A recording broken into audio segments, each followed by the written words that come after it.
আনা খাতামান নাবিয়্যিন লাকানা উমর, আমার পরে আমি যে শেষ নবী, যদি আমার পরে আবার কোনো নবী হতো তাহলে আল্লাহ পাক ওমরকে নবী বানাই দিত।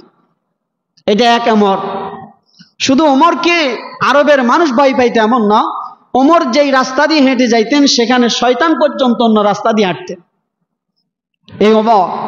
ঠিক তেমনি ভাবে ওমরের শাসন ছিল কেমন, এমন এক ব্যক্তি যেই ব্যক্তির হুঙ্কারে, যেই ব্যক্তির কথার কণ্ঠের আওয়াজে পুরো আরব থর থর করে কাঁপছে। আজও যদি বাংলার জমিনে সেই ওমরের মতন একজন ইসলামিক প্রেমিক, যদি দিন প্রেমিক, যদি কোরআন প্রেমিক যদি এই বাংলার জমিনে দাঁড়ায়া যায়, তাহলে ইহুদি নাসারানা বলে বাংলাদেশ থেকে দুর্নীতিবাজ, চাঁদাবাজ, জানা ব্যভিচারী, অন্যায় অবিচার সবকিছু দূর হয়ে যাবে। ঠিক না বে ঠিক? মুসলমান ইমানদার, এজন্য আমাদেরকে আল্লাহ পাক মেসেজ দিতেছেন, নবীর মন খারাপ, নবীর মন খারাপ, হতাশা হয়ে আছেন। আল্লাহ পাক বলেন ওয়ালা সাউফা ইউতিকা রাব্বুকা ফাতারদা, নবী আপনাকে এমন এমন জিনিস দিব আপনি পেয়ে খুশি হয়ে যাবেন। ওমর যখন কালিমা পড়ি মুসলমান হলেন, নবীর মনটা যে নারাজ ছিল সেটা কি হয়ে গেছেন? খুশি হয়ে গেছেন। ওয়ালা সাউফা ইউতিকা রাব্বুকা ফাতারদা। তো নবী করিম সাল্লাল্লাহু আলাইহি ওয়াসাল্লাম মন খারাপ, তাইফের জমিনে দাওয়াত দিতে গেলেন।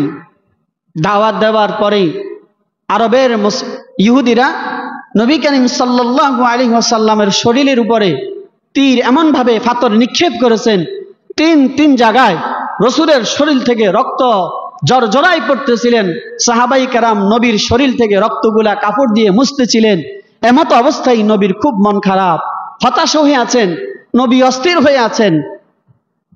এই অস্থিরতার মাধ্যমে নবী কয়েকবার বেহুশ হয়ে পড়ে গেছেন।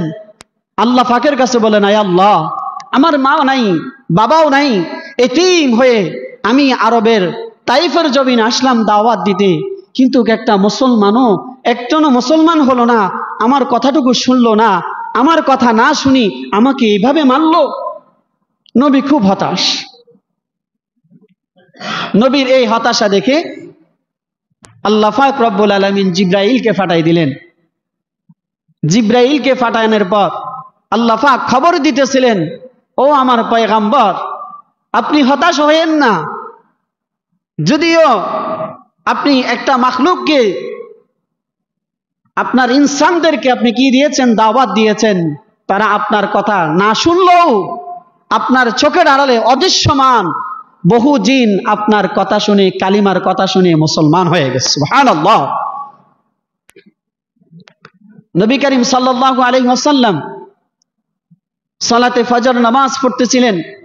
ফজরের পরে পূর্ব আকাশ থেকে সূর্য উদিত হওয়ার সাথে সাথে হযরতে জিবরাইল আলাইহিস সালাম আসলেন।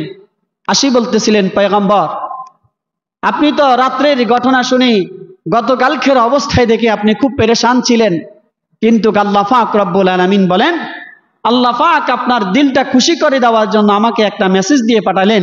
বলে, কি মেসেজ বলো? বলে, আপনি যখন তাদের কাছে আল্লাহ পাকের কালামের আয়াতগুলা তেলাওয়াত করে শোনাইতেছিলেন তাইফবাসীদেরকে, তখন তাইফবাসী আপনার কথা না শুনে আপনার উপর আক্রমণ করছেন, কিন্তু অদৃশ্যমান বহু জিন আপনার কোরআনের কণ্ঠে, আপনার কণ্ঠে রব্বে কারিমের তেলাওয়াত শুনে শুনে কালিমা পড়ে মুসলমান হয়ে গেছে। সুবহানাল্লাহ। নবী এই কথা শোনার সাথে সাথে মন যেই বেরাচ্ছিল সেটা খুশি হয়ে গেছিলেন। ওয়ালা সাউফা ইউতিকা রাব্বুকা ফাতারদা। আল্লাহ পাক বলেন, আউয়াল মানে দুনিয়াতে, আখির, দুনিয়াতে এবং আখিরাতে আপনাকে এমন এমন জিনিস দিব আমি, আপনি খুশি হয়ে যাবেন। তাইফের জমিনে নবীর এই দাওয়াত আরবের ইহুদিরাও গ্রহণ করে নাই, নবীকে আঘাত করেছেন। অদৃশ্যমান জিনেরা বলতেছিলেন, কুল উহিয়া ইলাইয়া আন্নাহু ইসতামারা নাফারুম মিনাল জিন ওয়াল ইনস। সূরা জিনের আয়াতে কারিমা জিনগুলা তেলাওয়াত করে বলতেছিলেন, এটা কোন কালাম? এটা কোথায় থেকে আসলো? এটা মুহাম্মাদের কথা না, এটা স্বয়ং মহান আল্লাহ পাক রব্বুল আলামিনের কথা।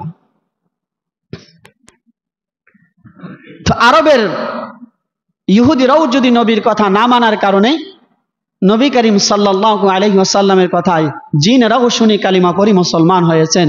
আল্লাহ পাক রব্বুল আলামিন তাইফের জমিন থেকে নবীকে হতাশা করি আর প্রেরণ করেন নাই, ওনাকে খুশি করে দিয়েছে। কেমন খুশি! আল্লাহ পাক রব্বুল আলামিন নবী করিম সাল্লাল্লাহু আলাইহি ওয়াসাল্লামকে যখন তাইফের জমিন থেকে আবার মাতৃভূমি আরবের দিকে ফিরলেন, আরবের দিকে ফেরার পর কিছুদিন সময় অতিক্রম করার পরে নবীর কাছে জিবরাইল আসি বলতেছিলেন, ইয়া রাসূলুল্লাহ, আপনার বন্ধু আবু বকরকে নিয়ে আপনি হিজরত করেন। নবী করিম সাল্লাল্লাহু আলাইহি ওয়াসাল্লাম যখন মক্কা থেকে মদিনার দিকে হিজরত করার জন্য রওনা হয়ে গেলেন, হিজরত করার জন্য যখন রওনা হয়ে গেলেন, আরবের মধ্যম দিয়ে মক্কার দিকে তাকায় আমার পয়গম্বর দুই চোখের পানিগুলা জর্জর করে ফেলে দিয়ে বলতেছিলেন, ও মক্কা, আমি আমার নিজের ইচ্ছায় তোকে ত্যাগ করে যাই নাই, আমাকে বাধ্য করা হয়েছে তোকে ত্যাগ করে যাওয়ার জন্য। আমি ইনশাআল্লাহ অচিরে আবার তোমার কাছে ফিরে আসব। নবী করিম সাল্লাল্লাহু আলাইহি ওয়াসাল্লাম চোখের পানিগুলা দেখিয়ে হতাশা অবস্থায় রয়েছেন। নবী করিম সাল্লাল্লাহু আলাইহি ওয়াসাল্লাম যেরকম মুসলমান ইমানদারেরা এই ফেনীর মানুষকে যদি বলা হয়, একজন মুসলমান যদি ফেনীর মানুষকে যদি বলা হয় তুমি এখন গোপালগঞ্জে চলে যাও, গোপালগঞ্জে তোমাকে থাকতে হবে, এই ফেনীর মুসলমান মানুষটা মনে করেন আপনাদের এই ছাগলনাইয়া করাইয়া বাজারের একজন আব্দুল খালেককে বলা হলো তুমি এখন থেকে গোপালগঞ্জে থাকবা, কিন্তু সে মনটা খারাপ হয়ে যাবে, বেরাজ হয়ে যাবে, আমার এলাকাবাসী আমার প্রতিবেশীদেরকে ফালাইয়া আমি কিভাবে গোপালগঞ্জ যেয়ে থাকবো, এটা আমার পক্ষে কিভাবে সম্ভব। কিন্তু তাকে বাধ্য করা হয়েছে গোপালগঞ্জে থাকার জন্য, সেজন্য সে বাধ্য হয়ে গোপালগঞ্জ চলে যাইতেছিলেন। ঠিক তেমনি ভাবে নবী করিম সাল্লাল্লাহু আলাইহি ওয়াসাল্লামকে মক্কা থেকে হিজরত করে যখন মদিনার দিকে রওনা হয়ে গেলেন, আল্লাহ পাক রব্বুল আলামিন বলেন, পয়গম্বর আমার বড় মনটা খারাপ করে চোখের পানিগুলা ফালাইয়া ফালাইয়া মক্কা থেকে মদিনার দিকে রওনা হয়ে গেছেন। মদিনার কাছে যাওয়ার সময় মদিনার অবস্থায় আল্লাহ তাআলা ব্যতিক্রম করে দিয়েছেন। মদিনার সমস্ত পুরুষ মহিলারা বহুদূর পর্যন্ত রাস্তায় দাঁড়ায়া নবী করিম সাল্লাল্লাহু আলাইহি ওয়াসাল্লাম আসতেছেন এই খবর মদিনার মানুষ পাইয়া চতুর্দিক থেকে সবাই আসিয়া নবী করিম সাল্লাল্লাহু আলাইহি ওয়াসাল্লামকে ওয়েলকাম, স্বাগতম জানার জন্য রাস্তার দুই পাশে সারিবদ্ধ দাঁড়ায় গেছেন। নবী আরবের এই মুসলমানদের নির্যাতনের পরে যখন মদিনার দিকে রওনা হয়ে গেলেন, মদিনায় যাওয়ার পর, মদিনার কিনারে যাওয়ার পর বলে যে আল্লাহু আকবার, মদিনার মানুষেরা বলেন, মদিনার মানুষেরা নবী করিম সাল্লাল্লাহু আলাইহি সাল্লামকে বলেন, তালাআল বাদরু আলাইনা মিন সানিয়াতিল ওয়াদা'i ওয়াজাবা শুকরু আলাইনা মা দা'a লিল্লাহি দা'i। নবী করিম সাল্লাল্লাহু আলাইহি ওয়াসাল্লামকে মদিনার মুসলমানেরা স্বাগতম জানাইতেছেন, ওয়েলকাম, স্বাগতম জানাইতেছেন। ও পয়গম্বর, আরবের মানুষ আপনার উপর আক্রমণ করেছে, আরবের মানুষ আপনাকে প্রত্যাখ্যান করেছে, আমরা মদিনার মানুষ আপনাকে স্বাগতম জানাইতেছি, আপনাকে ওয়েলকাম জানাইতেছি। আপনার জন্য আমাদের পুরা আরবের মানুষ, মদিনার মানুষ অপেক্ষা করতেছিলেন, আপনি আমাদেরকে পড়াইয়া দেন আশহাদু আল্লা ইলাহা ইল্লাল্লাহু ওয়া আশহাদু আন্না মুহাম্মাদান আবদুহু ওয়া রাসূল। আমার মুসল্লি কেরাম, পর্দাশীন ওয়া বোনেরা, তাহলে আল্লাহ পাক রব্বুল আলামিন নবী করিম সাল্লাল্লাহু আলাইহি ওয়াসাল্লামকে বলেন, ও পয়গম্বর, আপনাকে এমন এমন জিনিস দিব আপনি তা পেয়ে খুশি হয়ে যাবেন। মক্কা থেকে মদিনায় যাইতেছিলেন, নবীর মন খারাপ। মদিনায় যাওয়ার পর মদিনার মানুষের অবস্থায় দেখিয়া নবীর মনটা খুশি হয়ে গেছেন। ওয়ালা সাউফা ইউতিকা রাব্বুকা ফাতারদা। আল্লাহ পাক রব্বুল আলামিন মদিনার মুসলমানদের এই হালত দেখিয়া আল্লাহর নবী বড় খুশি হয়ে গেছেন। মদিনার মাধ্যমে নবীর যখন জীবন যাপন চলতেছিলেন, নবী করিম সাল্লাল্লাহু আলাইহি ওয়াসাল্লাম ব্যবসা বাণিজ্য করার জন্য মদিনা থেকে সিরিয়া যাওয়াইতেছিলেন। কিছু কিছু সময় সিরিয়ায় যখন ব্যবসা বাণিজ্য নিয়ে আসতেছিলেন, আরবের মাধ্যমে সবচেয়ে ধনাঢ্য মহিলা, আরবের মাধ্যমে সবচেয়ে সুন্দর মহিলা, আরবের মাধ্যমে সবচেয়ে সুন্দর মহিলা হযরতে খাদিজা রাদিয়াল্লাহু তাআলা আনহা। টাকা পয়সার কোনো অভাব ছিল না, সম্পদের কোনো অভাব ছিল না। নবী করিম সাল্লাল্লাহু আলাইহি ওয়াসাল্লাম, আল্লাহু আকবার, এই ধনাঢ্য মহিলার খেদমত করতেন। সর্বশেষ খাদিজা রাদিয়াল্লাহু তাআলা নবীকে বিবাহের প্রস্তাব দিলেন। বিবাহের প্রস্তাব যাওয়ার সাথে সাথে নবীর খাদিজার সাথে যখন বিবাহ হয়, আল্লাহু আকবার, বলা যে আরবের মাধ্যমে খাদিজার বলেছেন যেই পরিমাণ স্বর্ণ গয়না ছিল, সমস্ত স্বর্ণগুলা, সমস্ত দিরহামগুলা নবীর কাছে আসি দিলেন। আসি বলতেছেন, ইয়া রাসূলুল্লাহ, ইয়া হাবিবাল্লাহ, আমি খাদিজার যেই পরিমাণ স্বর্ণগুলা গয়নাগাটি ছিল সবগুলা গয়না আপনাকে দিয়ে দিলাম, আপনি এটা দ্বীনের জন্য আল্লাহর রাস্তায় বিলীন করিয়া দেন। নবীর মন খারাপ ছিল। খাদিজার সাথে বিবাহ হওয়ার কারণে নবীর মন খুশি হয়ে গেছে। খাদিজা নবীজিকে স্বর্ণ গয়নাগুলা, তার সব সম্পদ দেওয়ার কারণে নবীর মন আরো খুশি হয়ে গেলেন। এই জন্য আল্লাহ তাআলা বলেন, ওয়ালা সাউফা ইউতিকা রাব্বুকা ফাতারদা, নবী হে, আপনাকে দুনিয়া এবং আখিরাতে এমন এমন জিনিস দিব, আপনি সেটা পেয়ে দুনিয়া তো খুশি হয়ে যাবেন, আখিরাতে খুশি হয়ে যাবেন। আমার মুসল্লি কেরাম, সমস্ত আম্বিয়া কেরাম দুনিয়ার মাধ্যমে আল্লাহ তাআলার কাছে দোয়া করছেন। আল্লাহ, আদম আলাইহিস সালাম দোয়া করছেন, রব্বানা আতিনা ফিদ দুনিয়া হাসানাতাও ওয়া ফিল আখিরাতি হাসানা ওয়া কিনা আযাবান নার। আদম আলাইহিস সালাম একটা দোয়া আল্লাহ তাআলার কাছে দোয়া করছেন। আল্লাহ সাথে সাথে আদমের দোয়াকে কবুল করছেন। হযরত নূহ আলাইহিস সালাম দুনিয়াতে দোয়া করছেন, আল্লাহ তাআলা কওমকে ধ্বংস করে দিয়েছেন। হযরত শুআয়ব আলাইহিস সালাম দুনিয়াতে দোয়া করছেন, আল্লাহ দোয়া কবুল করছেন। হযরত ইব্রাহিম আলাইহিস সালাম দুনিয়াতে দোয়া করছেন, আল্লাহ তাআলা সাথে সাথে দোয়া কবুল করছেন। ইব্রাহিম আলাইহিস সালাম দোয়া করছেন, রব্বি হাবলি মিনাস সালিহিন। আল্লাহু আকবার, আল্লাহ তাআলার কাছে ইব্রাহিম আলাইহিস সালামের দোয়া দুনিয়াতে দোয়া কবুল হয়ে গেছে। সমস্ত নবীদের দোয়া কিন্তু দুনিয়াতে কবুল হয়েছেন। পয়গম্বর বলেন, আমি দুনিয়াতে কোনো দোয়া করব না, আমার দোয়া আল্লাহ তাআলা যেহেতু কবুল করবেন, এই দোয়াটুকু আমি স্পেশাল হিসাবে রেখে দিলাম। এটা আমি দুনিয়াতে করব না, এই দোয়াটুকু আমি ময়দানে মুহাশরে আল্লাহর আদালতে করব। সুবহানাল্লাহ বলেন মুসলমান। পয়গম্বর বলেন, আমি দুনিয়াতে দোয়া করব না, দুনিয়াতে দোয়া করব না, আমি দোয়াটুকু স্পেশাল রেখে দিলাম, এই দোয়া আমি ময়দানে মুহাশরে করব। আল্লাহু আকবার। ময়দান মুহাশরে সমস্তই নবীরা বলতেছিল, নফসি নফসি নফসি।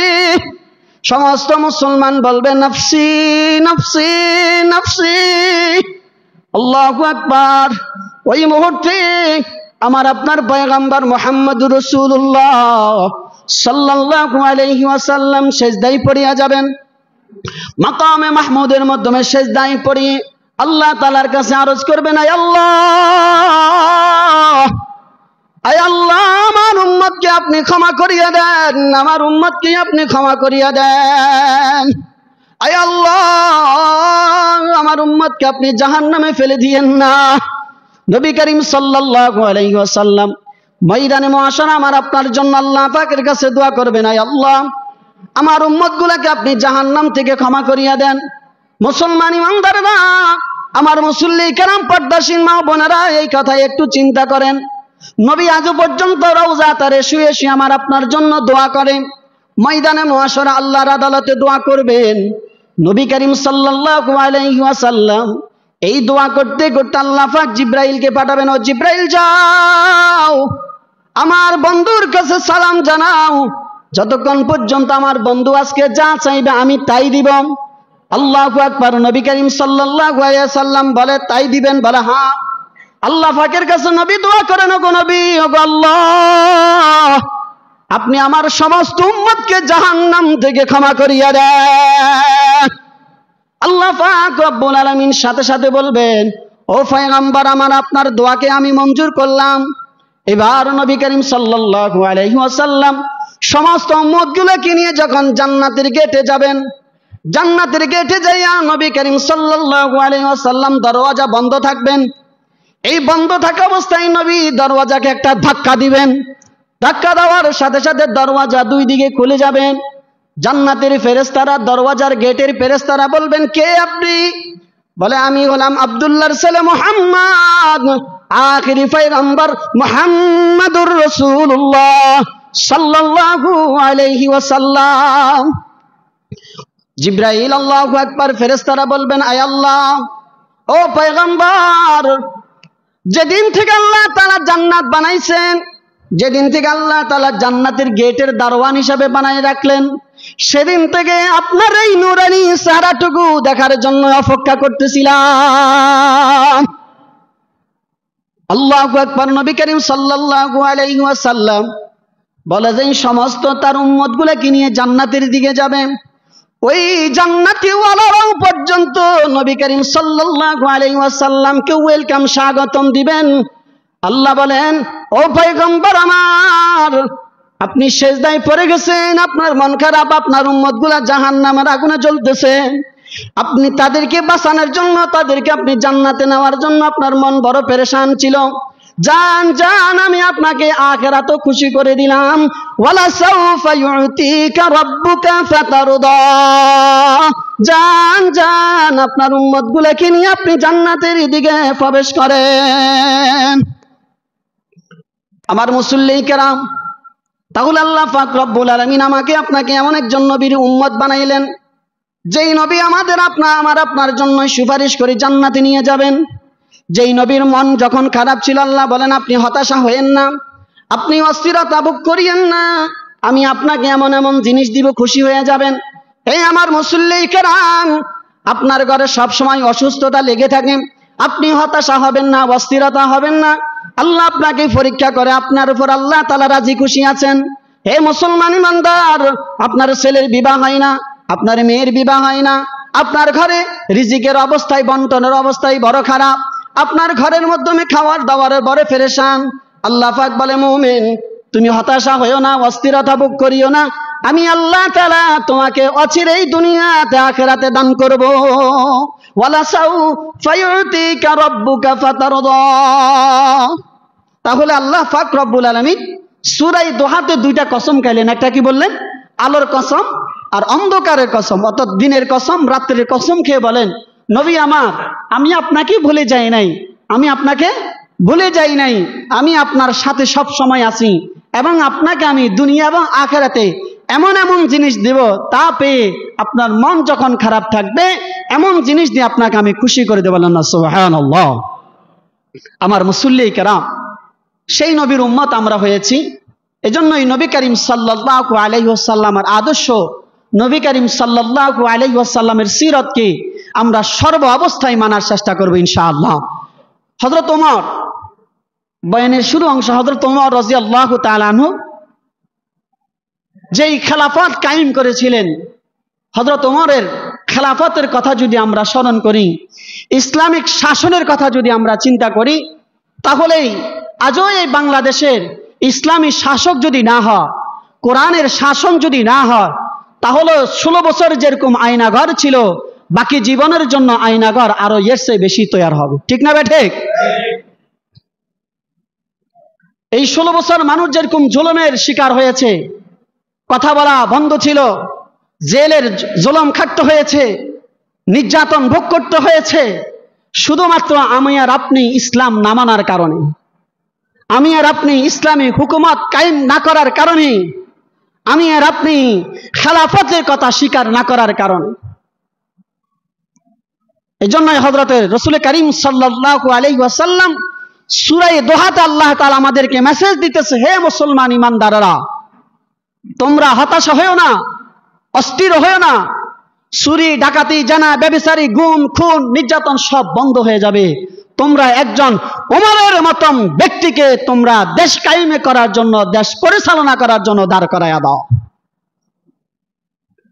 আমার মুসল্লি কেরাম, ওমরের মতন জীবন যদি আমরা ঘটিতে পারি, ওমরের মতন রাষ্ট্র যদি আমাদের দেশ পরিচালিত হয়, তাহলে দেশে আর খুন হবে না, গুণ হবে না। এজন্যই ইসলামিক যেই সমস্ত রাজনীতিক ইসলামিক স্কলার রয়েছে, ইসলামিক শাসন রয়েছে, যেখানে কোরআন তেলাওয়াত আছে, যেখানে নামাজ আছে, যেখানে তাসবিহ আছে, যেখানে জিকির আছে, যেখানে আল্লাহ প্রেম আছে, যেখানে নবীর প্রেম আছে, ওই দলগুলোকে আমরা ভালোবাসার চেষ্টা করব। যেই সমস্ত দল বলবে মৌলবাদীদেরকে ক্ষমতায় দেখতে চাই না, যে সমস্ত দল বলবে কোরআনকে রাষ্ট্রীয় পরিচালনা মানতে চাই না, এটা কোন মুসলমান, কোন ইমানদার, ক্ষুদ্র থেকে ক্ষুদ্র এক সরষা বালি পরিমাণ যদি ঈমান কোন মুসলমানের থাকে, সেটা কখনো মানতে পারে না।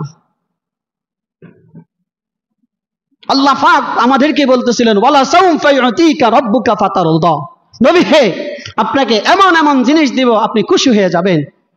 তো আমাদেরকে আল্লাহ এই মেসেজ কেন দিলেন? নবীকে বলার উদ্দেশ্য হলো, হে আমার উম্মতেরা, হে আমার বান্দারা, তোমরা 1450 বছর পরে এসে বাংলাদেশে জন্মগ্রহণ করবে, বাংলাদেশে তোমরা ইসলাম কায়েম করবে, বাংলাদেশে তোমরা কোরআনী শাসন কায়েম করবে, মহিলারা রাস্তায় বেপরদা হাঁটবে না, মহিলারা জানা ব্যভিচারে লিপ্ত হবে না, রাস্তায় ঘাটে জুয়া আড্ডা ব্যভিচারী হবে না, রাস্তাঘাটে মানুষকে অন্যায়ভাবে খুন করা হবে না, রাস্তাঘাটে জুলুমের শিকার তোমরা হবে না, রাস্তায় ঘাটে তোমরা গুণ আর খুন হবে না। যদি তোমরা ওয়ালা সাউফা ইউতিকা রাব্বুকা ফাতারদা, তোমরা যদি পেরেশান থাকো আমি তোমাদেরকে খুশি করে দিব যদি তোমরা ইসলামী হুকুমত কায়েম করার চেষ্টা করো। কথাকার? কথা বলেন, কথাকার? আল্লাহ। নবীর মন পেরেশানি ছিল, নবীকে খুশি করছেন কে? সবাই বলেন, নবীকে খুশি করছে কে? আল্লাহ। তাইফের জমিনে নবীর হাতে কালিমা পড়ে নাই, জিনদেরকে কালিমা পড়ে মুসলমান বানাই দিয়েছেন কে? আল্লাহ। ওই আল্লাহর দাসত্ব যদি আমরা করতে না পারি, আবারও কাগজে কলমে লিখে রাখেন, আল্লাহর দাসত্ব যদি আমরা করতে না পারি, আল্লাহর গোলামি যদি আমরা করতে না পারি, কি পরিমাণ জুলুম আগে শিকার হয়েছেন এর চেয়ে দ্বিগুণের জন্য অপেক্ষা থাকে। এই যে বর্তমান কি অবস্থা বাংলাদেশে, দ্রব্যমূল্যের দাম বেশি হচ্ছে, গত 4 দিন আগে খুন শুরু হয়ে গেছে, জুলুম শুরু হয়ে গেছে, চাঁদাবাজি শুরু হয়ে গেছে। ঢাকা উত্তরার একটা মাদ্রাসার কত বড় আলেম, তাকে আজকে 5 দিন পর্যন্ত গুম করে রাখা হচ্ছে। ক্ষমতায় আসলে কি হবে? আমরাই শুধু মনে করতেছি এই দেশে যারা রাষ্ট্রই পরিচালনা করবে, চাঁদাবাজি দুর্নীতিবাজি তারাই করবে। ইসলাম আমাদেরকে চাঁদাবাজি দুর্নীতিবাজ শিখায় নাই, ইসলাম আমাদেরকে শিখাইছে ইনসাফ। রসুল তো খান নাই, রসুলের ঘরে একটা রুটি ছিল, একটা রুটি। এক ভিক্ষুক আসলেন, আসি বলেন, ইয়া রাসূলুল্লাহ, আমি আজকে 1 সপ্তাহ পর্যন্ত খাই নাই, খুব ক্ষুধার্ত, আপনি আমাকে কিছু দেন। রসুল হযরত মা আয়েশা সিদ্দিকা রাদিয়াল্লাহু তাআলা আনহাকে বলেন, ঘরে কি আছে? বলে, একটা রুটি আছে। বলে, দাও। আল্লাহ রসুল রুটিটা দিয়ে দিয়েছে। রসুল খাই নাই, দিয়ে দিয়েছে। আলাম ইয়াজিদিকা ইয়াতীমান ফাআওয়া, আল্লাহ পাক বলেন, ও রসুল, আপনি তো এতিম ছিলেন, আপনি তো অসহায় ছিলেন, আমি আপনাকে ছেড়ে দেই নাই, আপনাকে ধরে রেখেছি, আপনাকে লালন পালন করেছি। সুতরাং তোমাদের কাছে কোনো এতিম যদি যায়, কোন গরিব যদি যায়, কোনো ভিক্ষুক যদি যায়, তুমি তাদেরকে ফিরাই দিও না। আজকে যারা বড় লোক আছে, তাদের দুয়ারে, তাদের দরওয়াজায় কত ফকির যায়, ঘুরে চলে আসে। হিসাব যদি করা হয়, এক একজনের কাপড় চোপড়, আলমারি শোকেস ভরা। যাদের আল্লাহ পাক তৌফিক দিয়েছেন, এক এক স্ত্রীর আলমারির ভিতরে 40-50টা 3 পিস হবে। যদি কাজের বুয়া বলা হয়, আন্টি আমার তো কাপড় চোপড় তেমন ভালো নাই, বলবে যে তাকে ধমক দিয়ে কথা বলবে। ইসলাম আমাদেরকে সেটা শেখা নেই। ইসলাম আমাদেরকে যেটা শিখায় সেটা যদি আমরা করতে পারি, ইনসাফ যদি আমরা করতে হয়, তাহলে আমাদেরকে ইসলামিক শাসন যারা করে, ইসলামিক দলগুলোর সাথে আমাদেরকে সম্পৃক্ত হতে হবে। আমার মুসল্লি কেরাম, এই জন্যই পরিবর্তন হন। নবী কেমন ছিলেন? নবী যদি ময়দানে মহাশরে, বলেন তো, নবী ময়দানে মহাশরে আমার আপনাকে সুপারিশ করে জান্নাতে নেবে, এটা সাতটিখানি কথা না। ইব্রাহিমের কাছে তার উম্মত যাবে, নূর কাছে যাবে, সমস্ত নবীদের কাছে উম্মতেরা যাবে, কেউ সুপারিশ করবে না। সেই সুপারিশ কে করবে? শুধু আমার আপনার নবী মুহাম্মদুর রাসূলুল্লাহ সাল্লাল্লাহু আলাইহি ওয়াসাল্লাম। ওই নবীর আদর্শ, ওই নবীর সিরাত, ওই নবী যা বলেছেন করার জন্য তাই করব, যা নিষেধ করেছেন তা থেকে আমরা বিরত থাকার চেষ্টা করব। আল্লাহ সুবহানাহু ওয়া তাআলা আমাদেরকে নবীর আদর্শ অনুপাতে, নবীর আল্লাহ পাকের কোরআনী আইন আমাদের দেশে যেন বাস্তবায়ন হয়। চুরি, ডাকাতি, গুম, খুন, অন্যায়, অবিচার যদি দেশ থেকে চলে যায়, তাহলেই তো মুসলমান শান্তি পাবে। আমার মতো মানুষ যদি জেলখানায় জুলুমের শিকার হতে হয়, আমার মতন ছোট্ট মানুষ যদি, পিঁপড়ার মতো মানুষ যদি আইনাগরে নির্যাতন ভোগ করতে হয়, ও মুসলমান, তুমি এখনো কাদেরকে তুমি সাপোর্ট করো? তুমি এখনো ফেসবুকে লাগা টুস করে ঢুকবা, এই স্বপ্ন তুমি বাস্তবায়ন হবে না। তুমি আবার ওই দেশে আসবা, এটা তোমার আর হবে না। বিশ্বের ইতিহাসে 138 জন শাসক দেশ থেকে দেশ পালাইয়া গেছে, পরবর্তীতে মারা যাওয়ার পরও তার লাশ ওই দেশে আর ফিরে আসে না। এটা ইসলাম, এটা দেশ। আপনি দেশকে ভালোবাসবেন, ইসলামকে ভালোবাসবেন। আপনি যদি দেশকে ভালো না বাসেন, আপনি কোনোদিন মুসলমান হতে পারেন। চুরি, ডাকাতি, জুলুম থেকে আমাদেরকে পরিহার হতে হবে। সমাজ থেকে ইয়াবা, পেন্সিল যারা বিক্রি করে, লজ্জা লাগে দোকান পাঠও করতে বলে ইয়াবা বিক্রি হয়। ইসলামিক শাসন না থাকার কারণে, ইসলামী হুকুমত না থাকার কারণে আজকে আমাদের এই অবস্থা হয়। এই জন্য আল্লাহ পাক বলেন, ওয়ালা সাউফা ইউতিকা রাব্বুকা ফাতারদা, নবী হে, আপনাকে এমন এমন জিনিস দিব, আপনি খুশি হয়ে যাবেন। আল্লাহ আমাদেরকে যুগে যুগে এমন এমন মানুষ দিয়েছেন, আমরা সর্ব অবস্থায় খুশি নারাজ থেকে খুশি হয়ে গেছি। জুলুমে জেলখানায় জুলুম হয়েছি, আইনাগারে জুলুম হয়েছি। আল্লাহ পাক আবারও মসজিদের মিম্বরে বসায়া, সম্মানী জায়গায় বসায়া নারাজ মানুষকে আবার খুশি করে দিয়েছেন। ওয়ালা সাউফা ইউতিকা রাব্বুকা ফাতারদা। আল্লাহ আমাদেরকে সহি রাস্তায় চলার তৌফিক আমাকে এবং আপনাদেরকে দান করুন, আমিন। ওয়া আখিরু দাওয়ানা আলহামদুলিল্লাহি রাব্বিল আলামিন।